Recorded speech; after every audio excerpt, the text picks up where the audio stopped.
আসসালামু আলাইকুম সবাইকে। সবার উপরে শান্তি বর্ষিত হোক। যে যেখান থেকে এই ক্লাসটা দেখছেন শিক্ষার্থী বন্ধুরা এবং অভিভাবক সবাইকে আমার সালাম জানাচ্ছি। আসসালামু আলাইকুম। আল্লাহর রহমত বরকত বর্ষিত হোক আপনাদের উপর।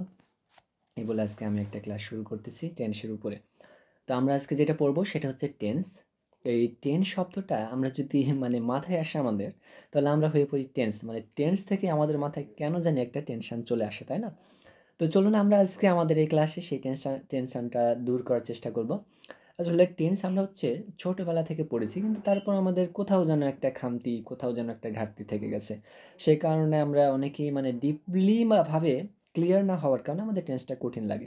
এবং আপনি জান এটা জানেন যে টেন্স আপনাকে জানাই লাগবে। যদি আপনি ইংরেজিতে ভালো করতে চান, রাইটিং পার্টে, স্পিকিংয়ে যদি ভালো করতে চান, তাহলে আপনাকে টেন্স জানা একদম ম্যান্ডেটরি, একদম আপনাকে জানাই লাগবে, তাই না? তো এই টেন্স সম্বন্ধে আমার যতটুকু জ্ঞান আছে আজকে সব কিছু উজাড় করে দিতে যাচ্ছি আপনাদেরকে। দোয়া রাখবেন আমার উপর। তো আজকে আমরা শুরু করতে যাচ্ছি, সেটা হচ্ছে টেন্স। চলুন শুরু করি। ওকে। টেন্স, TENSE, চারটা না পাঁচটা শব্দের, পাঁচটা অক্ষর অ্যালফাবেট নিয়ে গঠিত। তো চলুন আমরা দেখি। টেন্স শব্দের অর্থ হচ্ছে কাল। টেন্স শব্দের অর্থ কি? কাল। এই যে ইন্ডিকেট করে দেওয়া আছে যে টেন্স শব্দের অর্থ কাল। এখন কাল মানে আমরা সময় বলতে পারি, তাহলে টেন্স শব্দের অর্থ কাল বা সময়। সঠিকভাবে ইংরেজি লেখার প্রধান শর্ত হচ্ছে কি? টেন্স। মাথায় রাখতে হবে।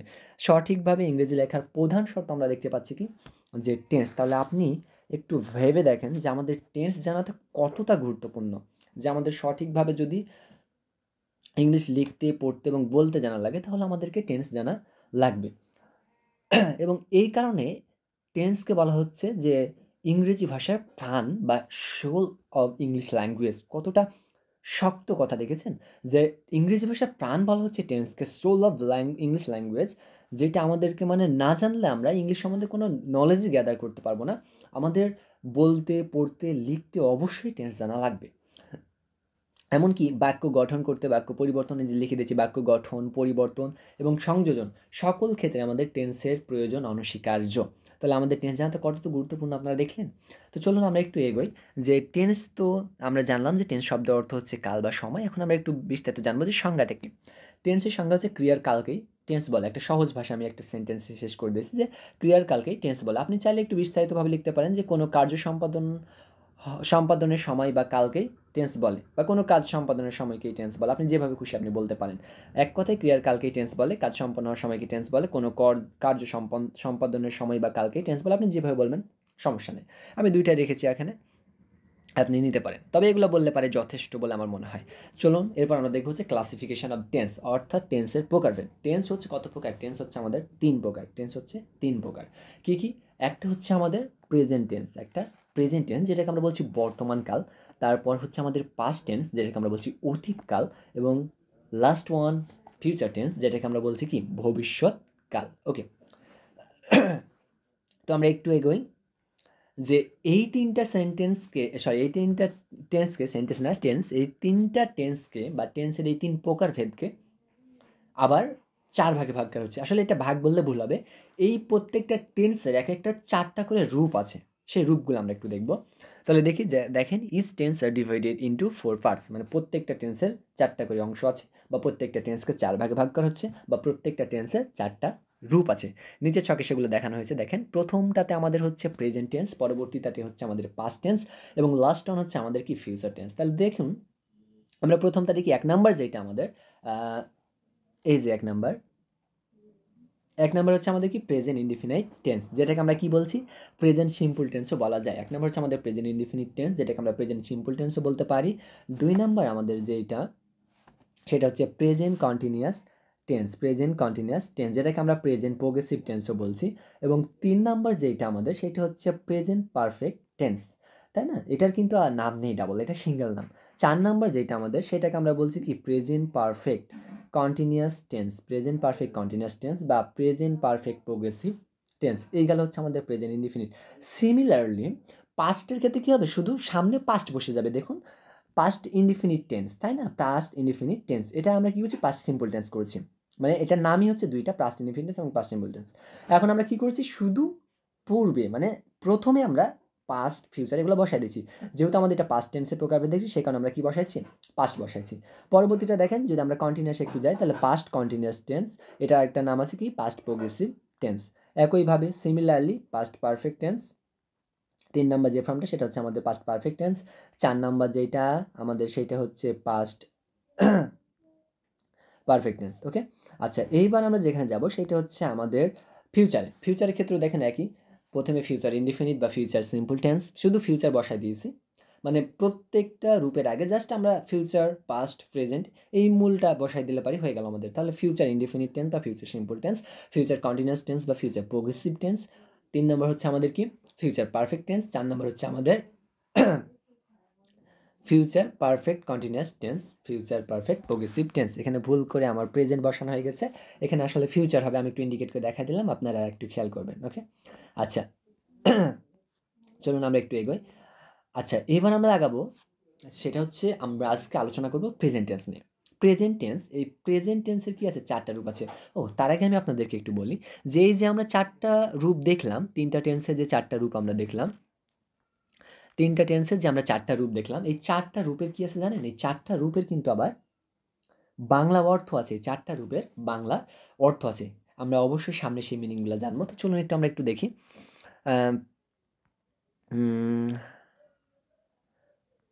আজকে আমরা যেটা নিয়ে আলোচনা করব সেটা হচ্ছে আমাদের প্রেজেন্ট টেন্স। প্রেজেন্ট টেন্সের 4টি রূপ আছে, সেইটা হচ্ছে কি? একটা হচ্ছে প্রেজেন্ট ইনডিফিনাইট টেন্স বা সিম্পল টেন্স, আমরা ইতিমধ্যে দেখেছি। এখন আমরা নতুন একটা জিনিস দেখবো, সেটা হচ্ছে এটা বাংলা অর্থটা কি? এটা বাংলা অর্থটা হচ্ছে কি? সাধারণ বর্তমান কাল। 2 নম্বর যেটা, সেটা হচ্ছে আমাদের continuous tense, present progressive tense, যে কোনো একটা বললেই হলো। প্রেজেন্ট কন্টিনিউয়াস টেন্স বা প্রেজেন্ট প্রোগ্রেসিভ টেন্স, এটার একটা বাংলা অর্থ আছে, সেটা বাংলা অর্থটা কি? ঘটমান বর্তমান কাল। 3 নম্বর যেটা, সেটা হচ্ছে আমাদের কি? প্রেজেন্ট পারফেক্ট টেন্স, যেটার বাংলা অর্থ কি? পুরা ঘটিত বর্তমান কাল। অ্যান্ড লাস্ট ওয়ান যেটাকে আমরা বলছি 4th নাম্বার, সেটা হচ্ছে আমাদের কি? প্রেজেন্ট পারফেক্ট কন্টিনিউয়াস টেন্স, যেটাকে আমরা কি বলছি? যে প্রেজেন্ট পারফেক্ট প্রোগ্রেসিভ টেন্স। এগুলা দুইটা নাম, শুধু পারফেক্টের কয়টা নাম? একটা নাম, তাই না? তাহলে এটার বাংলা অর্থটা কি? আমরা দেখছি যে পুরা ঘটিত চলমান বর্তমান কাল। তাহলে আমরা কি দেখলাম? প্রেজেন্ট টেন্সের হচ্ছে 4টা রূপ, প্রেজেন্ট ইনডিফিনাইট টেন্স বা প্রেজেন্ট সিম্পল টেন্স, যেটার বাংলা অর্থ হচ্ছে সাধারণ বর্তমান কাল। প্রেজেন্ট কন্টিনিউয়াস টেন্স বা প্রেজেন্ট প্রোগ্রেসিভ টেন্স, যেটার বাংলা অর্থ হচ্ছে ঘটমান বর্তমান কাল। এবং প্রেজেন্ট পাস্ট টেন্স, যেটার বাংলা অর্থ হচ্ছে পুরা ঘটিত বর্তমান কাল। এবং last one present perfect continuous tense, present perfect progressive tense, যে কোনো একটা নামে ডাকলেই হলো। এর বাংলা অর্থ হচ্ছে পুরা ঘটিত চলমান বর্তমান কাল। তো আমরা একটু আগাবো। আজকে আমরা যেটা নিয়ে আলোচনা করবো সেটা হচ্ছে প্রেজেন্ট ইনডিফিনিট টেন্স নিয়ে। প্রেজেন্ট ইনডিফিনিট টেন্স, যেটার বাংলা অর্থ হচ্ছে সাধারণ বর্তমান কাল। এবং কি বললাম? প্রেজেন্ট ইনডিফিনিট টেন্সকে বলা হচ্ছে কি? প্রেজেন্ট সিম্পল টেন্সও বলা হয়। ওকে, তো আমরা ইনডিফিনাইট টেন্স নিয়ে একটু আলোচনা করবো। অবশ্যই এটা প্রেজেন্ট ইনডিফিনাইট টেন্স, এখানে একটু ইন্ডিকেট করা হয়নি। প্রেজেন্ট ইনডিফিনিট টেন্স, প্রেজেন্টের প্রকারভেদ আমরা কিন্তু দেখছি। হ্যাঁ, প্রেজেন্ট নিয়ে আলোচনা করছি, সুতরাং প্রেজেন্টের ইনডিফিনাইট টেন্সটা আমরা দেখছি। ওকে, তো চলুন আমরা প্রেজেন্ট ইনডিফিনাইট টেন্সের যেটা সাধারণ বর্তমান কাল, এর ডেফিনেশনটা একটু দেখব। ডেফিনেশন বা সংজ্ঞাটা হচ্ছে কি? সাধারণভাবে বর্তমানে কোনো কাজ করা বা হওয়া বোঝায়। কি বললাম? সাধারণভাবে বর্তমানে কোনো কাজ করা বা যদি হওয়া বোঝায়, তাহলে সেটা হচ্ছে আমাদের কি? প্রেজেন্ট ইনডিফিনাইট টেন্স বা সাধারণ বর্তমান কাল বা প্রেজেন্ট সিম্পল টেন্স। ওকে, এখন এছাড়াও এর মধ্যে কি থাকতে পারে? চিরন্তন সত্য থাকতে পারে, ইউনিভার্সাল ট্রুথ এবং অভ্যাসগত কাজ থাকতে পারে, যেমন হ্যাবিচুয়াল ফ্যাক্ট, এবং ঐতিহাসিক কিছু ঘটনা থাকতে পারে। দেখুন আমাদের ডেফিনেশনে সুন্দর করে লিখে দেওয়া আছে যে সাধারণভাবে বর্তমানে কোনো কাজ করা বা হওয়া বোঝালে সেটাকে আমরা প্রেজেন্ট ইনডিফিনাইট টেন্স বলি। এই টেন্সের মাধ্যমে চিরন্তন সত্য, ভালো করে একটু লক্ষ্য করবেন, এই টেন্সের মাধ্যমে আমরা কি দেখছি? যে চিরন্তন সত্য। এই যে আমরা এই টেন্সের মাধ্যমে চিরন্তন সত্য বা ইউনিভার্সাল ট্রুথ, তারপর আমরা দেখছি আরো কি? অভ্যাসগত বা হ্যাবিচুয়াল ফ্যাক্ট, অভ্যাসগত বা হ্যাবিচুয়াল ফ্যাক্ট। তারপর আমরা দেখছি ঐতিহাসিক ঘটনা। তাহলে চিরন্তন সত্য যদি হয়, যেমন কি? সূর্যের চারদিকে পৃথিবী ঘুরে, এটা তো চিরন্তন সত্য। পৃথিবীর চারদিকে সূর্য ঘোরে, এটাও একটা চিরন্তন সত্য। তাহলে এটা কি বলছে? আমরা ইউনিভার্সাল ট্রুথ। তাহলে চিরন্তন সত্য যেগুলা, সেটা হচ্ছে আমাদের কি? প্রেজেন্ট ইনডিফিনাইট টেন্স হবে। এবং অভ্যাসগত যদি আমরা বলি, অভ্যাসগত বললে পরে আমাদের কি হবে? যেমন কি? আমি প্রত্যেকদিন দুপুরবেলা পুকুরে সাঁতার কাটি, তাহলে এটা আমাদের কি? প্রতিদিন যদি আমরা কাজ করি, এভরিডে, রেগুলারলি যদি আমরা কোনো কাজ করে থাকি, তাহলে সেটা হচ্ছে আমাদের কি? অভ্যাসগত, প্রতিদিন দৈনন্দিন কাজের সাথে যেটা আমাদের যুক্ত, সেটা হচ্ছে আমাদের কি? Habitual fact. যেমন আমি প্রত্যেক দিন সাইকেল চালিয়ে স্কুলে যাই, প্রত্যেক দিন মোটর সাইকেল চালিয়ে কোথায় যাই? ভার্সিটিতে যাই। তাহলে এই জিনিসগুলো হচ্ছে আমাদের কি? অভ্যাসগত কাজ। যে কাজগুলো আমাদের দৈনন্দিন জীবনের সাথে জড়িয়ে আছে, সেগুলোকে আমরা কি বলছি? যে অভ্যাস। তাহলে অভ্যাসগত যদি কোনো কাজ বোঝাই, তাহলে আমরা সেগুলোকে বলতে পারি হ্যাবিচুয়াল ফ্যাক্ট। এবং হ্যাবিচুয়াল ফ্যাক্ট মানে হচ্ছে কি? Present indefinite tense. এবং এছাড়াও কি হতে পারে আমাদের ঐতিহাসিক ঘটনা। এখন ঐতিহাসিক ঘটনা কি? ঐতিহাসিক ঘটনা বলতে আমরা বলছি 1971 সালে কী হয়েছে, বাংলাদেশ স্বাধীন হয়েছিল, তাই না? তাহলে এটা আমাদের একটা কি ঐতিহাসিক ঘটনা। সেই 1971 সালে কী হয়েছিল, মুক্তিযুদ্ধ কত মাস হয়েছিল, 9 মাস হয়েছিল। তাহলে এটা আমাদের একটা ঐতিহাসিক ঘটনা। পলাশের যুদ্ধ, এটা আমাদের ঐতিহাসিক ঘটনা। ভাষা আন্দোলন 1952 সালের 21শে ফেব্রুয়ারিতে আমরা কী করেছিলাম, আন্দোলন করেছিলাম। তো এগুলো হচ্ছে আমাদের কি ঐতিহাসিক ঘটনা। তাহলে এই ঐতিহাসিক ঘটনাগুলো হচ্ছে কি চিরন্তন সত্য, সত্যর মধ্যে পড়ে যায়। তাহলে ঐতিহাসিক ঘটনা যেগুলা চিরন্তন সত্য, হ্যাবিচুয়াল ফ্যাক্ট এবং বর্তমানে কোনো কিছু করা হচ্ছে এরকম কিছু বোঝালে পারে আমরা বলবো কি প্রেজেন্ট ইনডিফিনাইট টেন্স বা প্রেজেন্ট সিম্পল টেন্স, বা আমরা বলতে পারি সাধারণ বর্তমান কাল।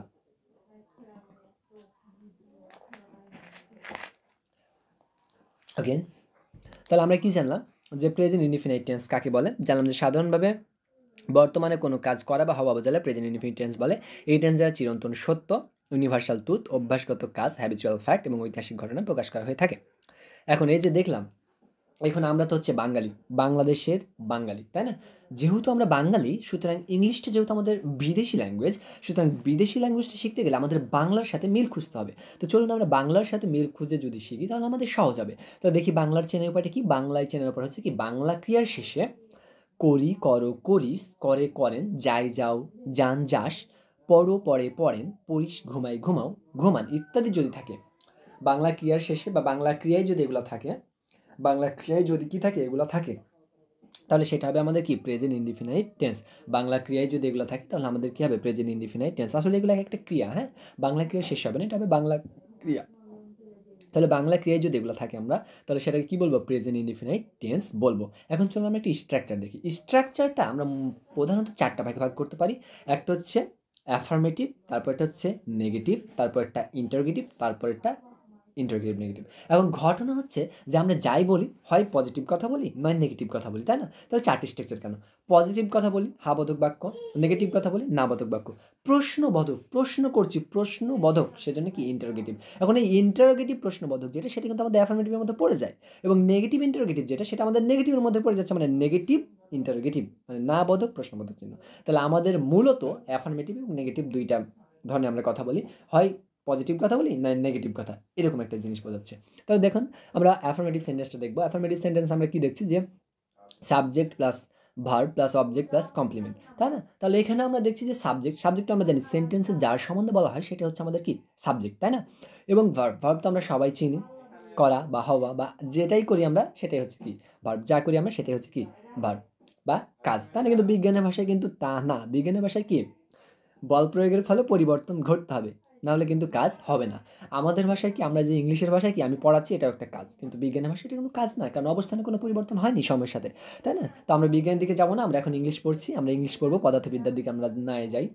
তো চলুন আমরা দেখি যে অ্যাফার্মেটিভ কি সাবজেক্ট প্লাস কি verb, subject plus verb plus object. Subject হচ্ছে সেন্টেন্সে যার সম্বন্ধে বলা হয় সেটা, ভার্ব তো আমরা জানি, বললাম যা করি সেটাই, যে কাজগুলো করি আমরা সেগুলো হচ্ছে ভার্ব। অবজেক্ট বা কমপ্লিমেন্ট, এখন অবজেক্ট বা কমপ্লিমেন্ট এই জিনিসটা আমি আপনাদেরকে একটু আম, মানে একটু যদি বিস্তারিত বলি তাহলে মনে হয় ভালো হয়। সেন্টেন্সের শেষে সাবজেক্ট সম্বন্ধে যদি কোনো কিছু বলা হয় সেটা হচ্ছে আমাদের অবজেক্ট, তাই না? এখন আমরা এই যে কমপ্লিমেন্ট, এই কমপ্লিমেন্টের ভিতরে আমাদের কয়েকটা জিনিস মিলে যায়, সেটা হচ্ছে আমাদের এমপিটি আমরা যদি বলি, যে যেমন হচ্ছে ম্যানার, প্লেস এবং টাইম, তাই না? তাহলে মডিফায়ারের আসলে মডিফায়ার যুক্ত হয়ে কিন্তু কমপ্লিমেন্ট তৈরি হয়। অবজেক্ট একটার বেশি, যখন একটা সাবজেক্ট সম্বন্ধে বলছে, একটা কিছু বললো ওয়ার্ড, আবার একটু যখন বেশি বাড়াই দিল তখন সেটা হচ্ছে কমপ্লিমেন্ট। এবং কমপ্লিমেন্ট বসার একটা নিয়ম আছে, সেটা হচ্ছে এমপিটি নিয়ম, যেটা আমরা বলতে পারি কি টিতে হচ্ছে আমাদের টাইম থাকতে পারে, টাইম থাকবে, তারপর প্লেস থাকবে, তারপর কি থাকবে আমাদের ম্যানার থাকবে। এইভাবে যখন আমাদের সেন্টেন্সগুলো গঠন হবে এবং অবজেক্টের পরে অতিরিক্ত যে অংশটা সেটাই হচ্ছে আমাদের কি কমপ্লিমেন্ট, সেগুলোকে আমরা একত্রে বলতে পারি কমপ্লিমেন্ট। এক একটা মডিফায়ার যুক্ত হয়ে যখন আমাদের মানে অবজেক্টের থেকে একটু বড় হবে তখন সেটাকে আমরা বলছি কি কমপ্লিমেন্ট। ওকে, আচ্ছা, আমি মনে করি আশা করি আপনাদের ক্লিয়ার হয়েছে এটা। একটু নেগেটিভ দেখি, আমার ভুল থাকতে পারে, ভুল থাকলে পারে আপনারা অবশ্যই সেটা সংশোধন করে দিবেন আমাকে, যেহেতু আমার জ্ঞানের সীমা অতি সামান্য, ক্ষুদ্র, দেখাই যায় না, তারপর আপনাদেরকে পড়াতে আসছি। ওকে, দেখেন নেগেটিভের মধ্যে কি আছে আমাদের সাবজেক্ট, তারপর কি একটা ডু নট অথবা ডাজ নট। আচ্ছা ডু নট, ডাজ নট যেহেতু প্রেজেন্ট সেখানে আমাদের ডু হয়েছে, ঠিক আছে? Do not, does not. আচ্ছা এটা কি ডু ভার্বের মধ্যে পড়ছে, তাই না? আমরা অক্সিলারি ভার্ব পড়ছি, অক্সিলারি ভার্বের মধ্যে পড়ছে, অক্সিলারি ভার্বকে আবার কয়েক ভাগে ভাগ করা হয়েছে। যেমন কি একটা ডু ভার্বে, একটা হ্যাভ ভার্বে, তাই না? এইভাবে আমরা ভাগ করেছি একটা বি ভার্বে। ওকে, তো ডু ভার্বের মধ্যে ডু এবং ডাজ। ডু এবং ডাজ এটা হয় কিসের ক্ষেত্রে? প্রেজেন্টের ক্ষেত্রে। এবং ডিড হয় কোথায়? পাস্টের ক্ষেত্রে। ওকে, এটা তো আমরা সবাই জানি আশা করি।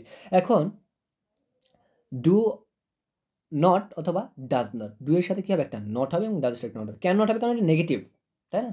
সেখানে নট হবে। তারপর মেন ভার্ব, তারপর অবজেক্ট বা কমপ্লিমেন্ট। এরপরে ইন্টারোগেটিভ স্ট্রাকচার যেটা, সেটা হচ্ছে ডু অথবা ডাজ, ডু অথবা does. Subject plus main verb plus object বা কমপ্লিমেন্ট। তারপর এটা কি হবে? প্রশ্নবোধক চিহ্ন হবে। অবশ্যই প্রশ্নবোধক চিহ্ন দিতে হবে। প্রশ্নবোধক চিহ্ন না দিলে পরে আমাদের ইন্টারোগেটিভ সেন্টেন্স হবে না। এবং নেগেটিভ ইন্টারোগেটিভের ক্ষেত্রে কি হবে? ডু অথবা does, subject plus not plus কি ভার্ব প্লাস কমপ্লিমেন্ট, তাই না? আশা করি বুঝতে পারছেন স্ট্রাকচারগুলো। এখন ঘটনা হচ্ছে ডু এবং ডাজ কেন দেওয়া আছে, এবং ডু এবং ডাজের একটা ব্যবহার আছে। কখন ডু বসাবো, কখন ডাজ বসাবো, সেটা আমরা সামনে যখন একটু পড়বো তখন আমরা দেখব। আজকে আমরা একটি স্ট্রাকচার নিয়ে আলোচনা করব, সেটা হচ্ছে অ্যাফার্মেটিভ স্ট্রাকচার। তাহলে আমরা আজকে দেখব যে অ্যাফার্মেটিভ করার নিয়ম বা অ্যাফার্মেটিভ স্ট্রাকচারের কিছু উদাহরণ বা অ্যাফার্মেটিভ স্ট্রাকচারটা কীভাবে হয়, প্রেজেন্ট ইনডিফিনাইট টেন্সে অ্যাফার্মেটিভ স্ট্রাকচার কীভাবে গঠিত হয়, আমরা সেটা নিয়ে আজকে দেখবো। ওকে, তো চলুন দেখি। স্ট্রাকচারটা আমরা অলরেডি দেখে আসছি, subject plus verb plus subject plus complement. Okay, এখন আমরা কিছু এক্সাম্পল দেখবো। যেমন দেখেন, আই ইট রাইস, আমি ভাত খাই। কি করি? আমি ভাত খাই। আচ্ছা আমি ভাত খাই, মিনিং করেন একটু। আই ইট রাইস মিনিং করেন আমি ভাত খাই। ভাত খায়, এই যে আমরা পড়েছিলাম কি যে বাংলা ক্রিয়া শেষে যদি খাই থাকে বা হর্ষই থাকে, এগুলো যদি থাকে, তাহলে আমরা কি বলতে পারি? সেটাকে প্রেজেন্ট ইনডিফিনিট টেন্স বলতে পারি। তারপর কি খাই, খাও, খাই, এগুলো থাকলে আমরা কি বলতে পারি? প্রেজেন্ট ইনডিফিনিট টেন্স বলতে পারি। যেমন আরেকটু সংক্ষেপে আমরা এটাকে বলতে পারি যে আমরা উপরে একটু পড়ে আসলাম যে বাংলা ক্রিয়া শেষে কি যাও, যান, যাস, এগুলো আমরা একটু সহজে বলতে পারি। সেটা কি? যে রস্বই ও দন্ত স, রাইবিন র, রাইবিন রয়িকার রেন, রাইবিন রয়িকারের রে, অন্তইষ্ঠ ওয়া, এগুলো যদি থাকে দন্ত ন, এগুলো যদি থাকে বাংলা ক্রিয়ার শেষে, তাহলে আমরা বলতে পারি সেটা কি? Present indefinite tense. আমরা একটু সংক্ষেপে এবং ক্লিয়ারভাবে এভাবে বলতে পারি। ওকে, তাহলে আমরা দেখি যে আইট রাইস বাংলা ক্রিয়া শেষে কি আছে? আমি ভাত খাই, তাহলে খাই লাস্টে কি আছে? রস্বই আছে। তার মানে এটা কি আমাদের প্রেজেন্ট ইনডিফিনিট টেন্স। তাহলে আমাদের কোন স্ট্রাকচার অনুযায়ী গঠন হবে? এখন আমরা দেখবো যে খাই এটা কি টেন্সের মধ্যে পড়ে? হাবাদক বাক্য না নাবাদক, পজিটিভ না নেগেটিভ? দেখছি পজিটিভ। ও মাই গড, তাহলে আমাদের কি হবে?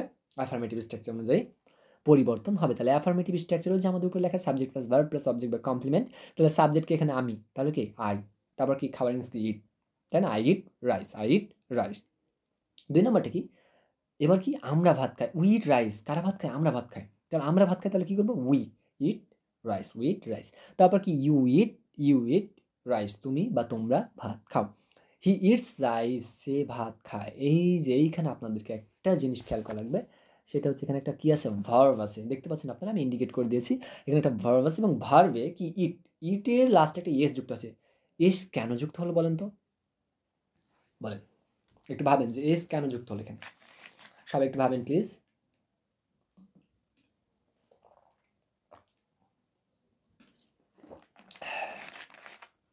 একটু ভাববেন। ওকে,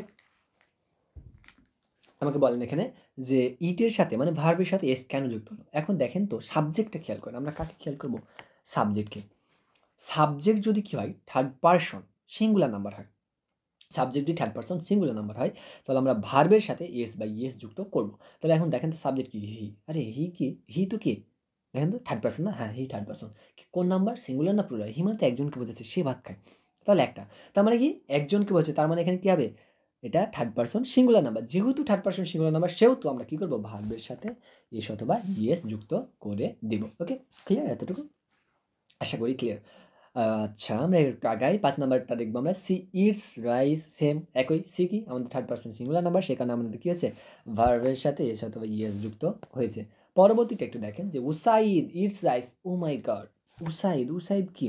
আচ্ছা আমি আপনাদেরকে সহজে থার্ড পারসন মনে রাখা একটা শিখাই দিই যে ফার্স্ট পারসন এবং সেকেন্ড পারসন, কি বললাম? ফার্স্ট পারসন এবং সেকেন্ড পারসন বাদ দিয়ে যতগুলা পারসন আছে সবগুলাকে আমরা বলি কি? থার্ড পারসন, তাই না? এখন এই থার্ড পারসনের ভিতরে সিঙ্গুলার নাম্বার যদি একটা বোঝায় আর একের অধিক বোঝালে সেটা কি? প্লুরাল নাম্বার, প্লুরাল নাম্বার, তাই না? আচ্ছা তাহলে আমাদের এখানে উসাইদ ইটস রাইস, উসাইদ কি করে? ভাত খায়। কে? উসাইদ। উসাইদ কি? Third person. একজন না দুইজন? একজন। একজন যদি হয় তাহলে আমরা কি করবো? ভার্বের সাথে এস বাই ইএস যুক্ত করবো। তাহলে উসাইদ ইটস রাইস। ওকে, এরপর দেখেন যে Manisha and Anupama eat rice, Manisha and Anupama ভাত খায়। ওকে, আচ্ছা ভাইয়া, এবার আপনারা বলবেন যে, "ভাইয়া সবই বুঝলাম আপনার কথা। এখানে Manisha and Anupa, eat rice কেন? এখানে তো ২ জন আছে। ২ টা থার্ড পারসন এবং কি হলো একটা? কি হলো একটা? ২ টা হয়ে গেল না? ১ এর অধিক হয়ে গেল না? তাহলে এখানে ইটস কেন হলো না? চলুন আমি আপনাদেরকে নিচে এগুলো সব ক্লিয়ার করে নোট দিয়ে দিয়েছি। একটু যদি আপনারা ভালোভাবে খেয়াল করেন এখানে নোট দেওয়া আছে। আমি বলতে চাচ্ছি আপনাদের কোন নোটটা সেটা হচ্ছে উম আমি কি তুলতে ভুলে গেছি নোটটা?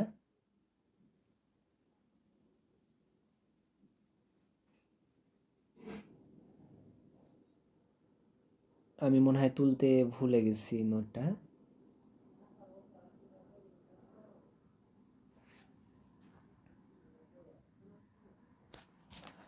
১ মিনিট আমি মনে হয় নোটটা উঠাইনি।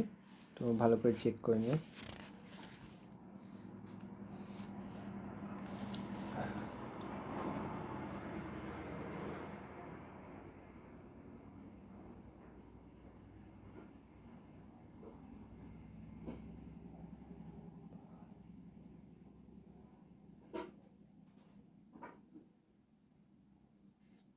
ওকে। আচ্ছা আমরা একটু আগাই, হ্যাঁ? আমরা একটু আগাই। কোথায় যেন আমরা ছিলাম? যে আমরা কোথায় ছিলাম? হুম, এখানে ছিলাম যে মনীষা এবং কি অনুপা ইট রাইস। এখন এখানে কেন ইয়েস হলো না সেটা আমরা নিয়ে বলছিলাম যে এখানে মনীষা এবং অনুপা ২ টা, ২ টা কি থার্ড পারসন। এখন এবং সে। তাহলে কি ২ জন হয়ে গেল না? তার মানে থার্ড পারসন প্লুরাল নাম্বার হয়ে গেল না? তাহলে থার্ড পারসন প্লুরাল হলে কি আমাদের ভার্বের সাথে এস বা ইএস যুক্ত হবে? হবে না। শুধুমাত্র থার্ড পারসন সিঙ্গুলার নাম্বারের ক্ষেত্রে কি হবে আমাদের? ভার্বের সাথে এস বা ইএস যুক্ত হবে। সেই কারণে এখানে ভার্বের সাথে এস বা ইএস যুক্ত হয়নি। কারণ এখানে মনীষা এবং অনুপা ১ এর অধিক। ওকে? ২ টাই আমাদের সাবজেক্ট। চলুন আমরা একটু পরবর্তীতে যাই। দে ইট রাইস। তারা ভাত খায়। কারা ভাত খায়? তারা।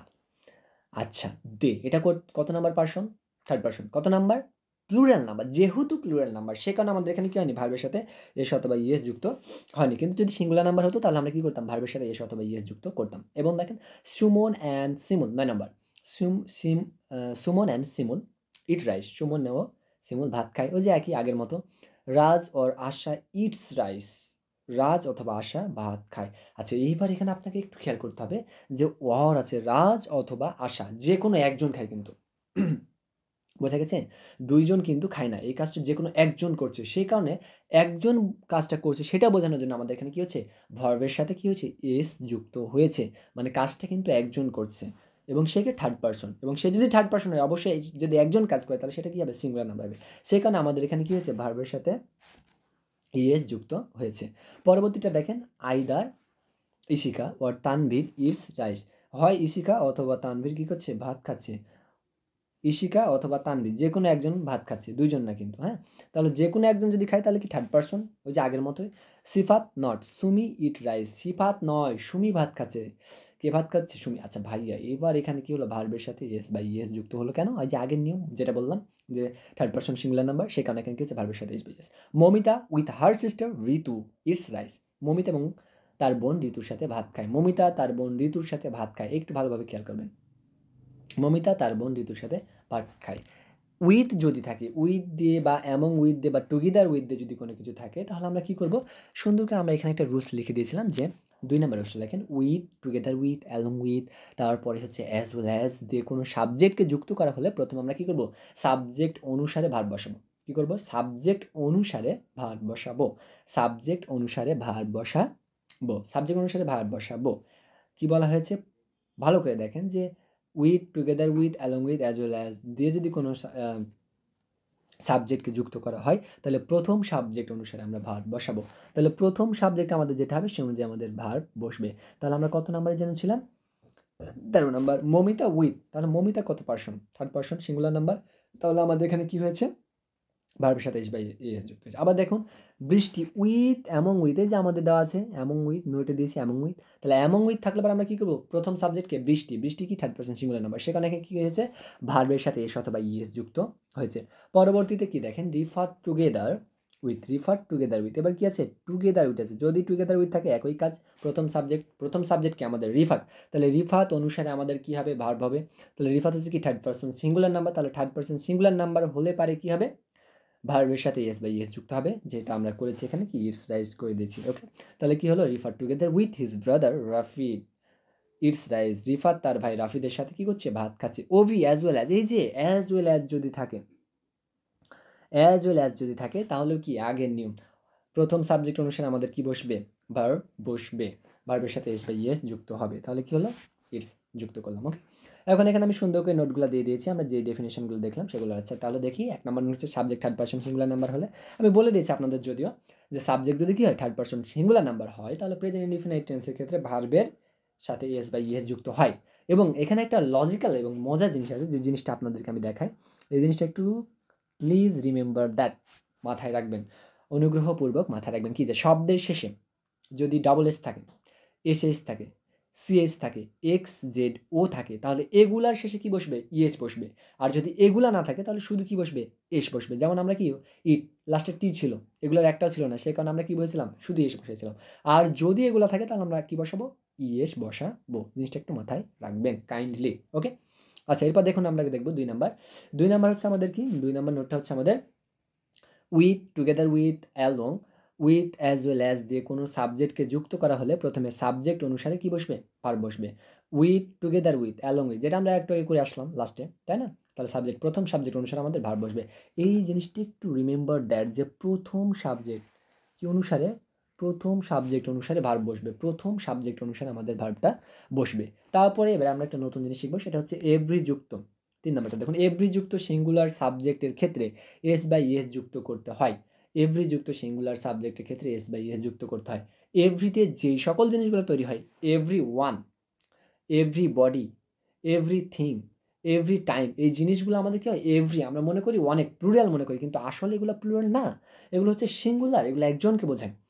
সাধারণত শিক্ষার্থীরা মনে করে কি, যে এগুলো হচ্ছে প্লুরাল, কিন্তু আসলে এগুলো প্লুরাল নয়, এগুলো হচ্ছে কি সিঙ্গুলার। এই জিনিসটা আপনাকে মাথায় রাখতে হবে, প্লিজ রিমেম্বার দ্যাট। খুব ইম্পর্টেন্ট একটা জিনিস, যে কি এভরি সিঙ্গুলার। তাহলে এভরি যুক্ত সিঙ্গুলার সাবজেক্টের সাথে এস বাই এস যুক্ত করতে হবে। আমি একটু পানি খাই।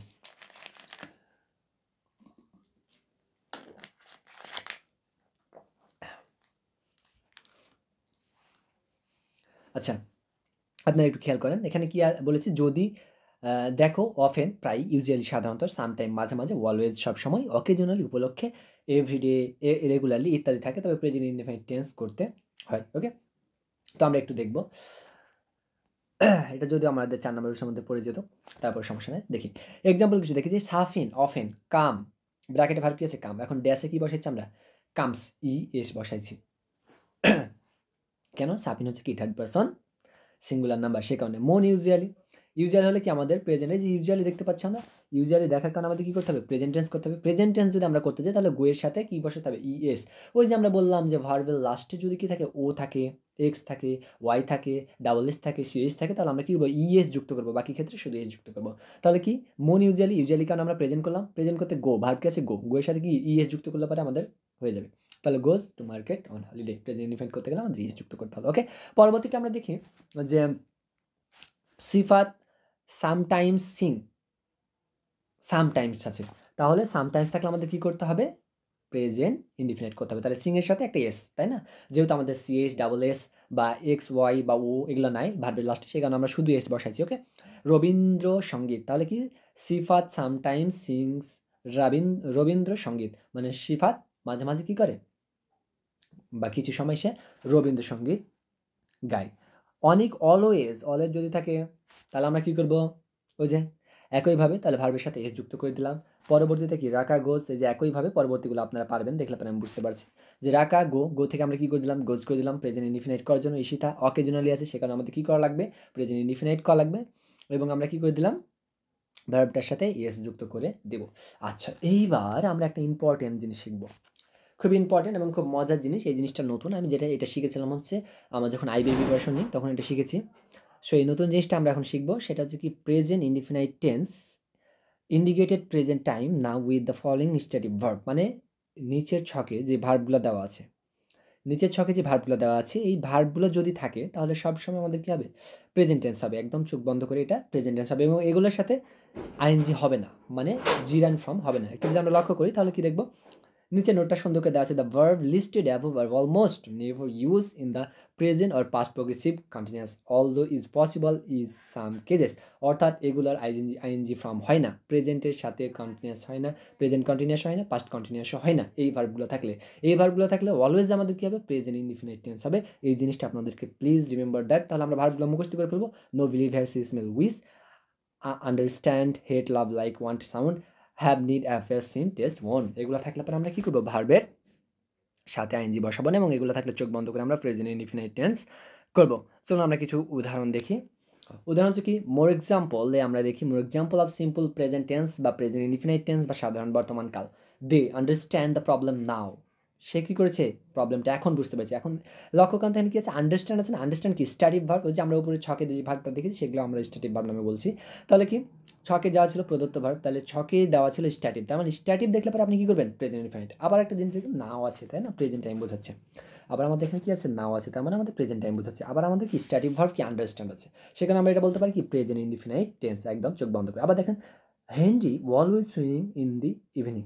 হেনরি কী করে, সব সময়, অলওয়েজ আছে, তার মানে আমরা কী করতে পারি, সব সময়, সুইমিং ইন দ্য ইভিনিং, সব সময় কী করে, সন্ধ্যাতে সুইমিং করে। তাহলে আমরা এটা কি হ্যাবিচুয়াল অ্যাকশন, মানে হ্যাবিচুয়ালের মধ্যে পড়ে, সেখানে আমরা এটাকে কী বলছি, হ্যাবিচুয়াল অ্যাকশনের মধ্যে পড়ে যাচ্ছে। কিন্তু আমরা কি, উই ওয়ান্ট টু লিভ না, ওয়ান্ট, এটা কি আমাদের স্ট্যাটিক ভার্ব, মানে উপরে যে ভার্বগুলো ছিল লিস্টে সেই ভার্বের মধ্যে পড়ছে। তাহলে ওয়ান্ট থাকলে আমরা কি বলবো, চোখ বন্ধ করে আমরা বলবো কি, এটা প্রেজেন্ট ইনডিফিনাইট টেন্স। 4 নম্বর যেটা, সেটা হচ্ছে coffee tastes delicious, tastes delicious, তাই না। তাহলে এটা কি স্ট্যাটিক ভার্বের মধ্যে পড়ছে, টেস্ট, স্ট্যাটিক ভার্ব আমাদের উপরে ছিল টেস্ট, সেখানে আমরা এটাকে চোখ বন্ধ করে বলতে পারি কি present indefinite tense. Mark usually walks to school, সে হেঁটে স্কুলে। আচ্ছা, এটা আমাদের দেখেন যে প্রত্যেক দিনের অভ্যাসের মধ্যে পড়ে যাচ্ছে, হ্যাবিচুয়াল অ্যাকশনের মধ্যে, সেখানে এটাকে আমরা কি বলছি কি প্রেজেন্ট ইনডিফিনিট টেন্স। তারপর কি, ইউ কট সাউন্ড ব্যাড। এখন দেখেন সাউন্ড, এটা কি আমাদের স্ট্যাটিক ভার্বের মধ্যে ছিল না, এই যে সাউন্ডটা আমাদের স্ট্যাটিক ভার্বের মধ্যে ছিল, সেখানে আমরা এটাকে বলতে পারি কি প্রেজেন্ট ইনডিফিনিট টেন্স। ওকে, তাহলে আমরা আজকে শিখলাম কি, সেটা হচ্ছে যে প্রেজেন্ট ইনডিফিনাইট। আমরা প্রথমে শিখলাম হচ্ছে প্রেজেন্ট টেন্স, টেন্স কি, টেন্সের অর্থ কী, টেন্স কাকে বলে, টেন্স কত প্রকার, এবং ওই যে টেন্স 3 প্রকার, প্রেজেন্ট, পাস্ট, ফিউচার, এগুলো আমরা প্রকারভেদ জানলাম।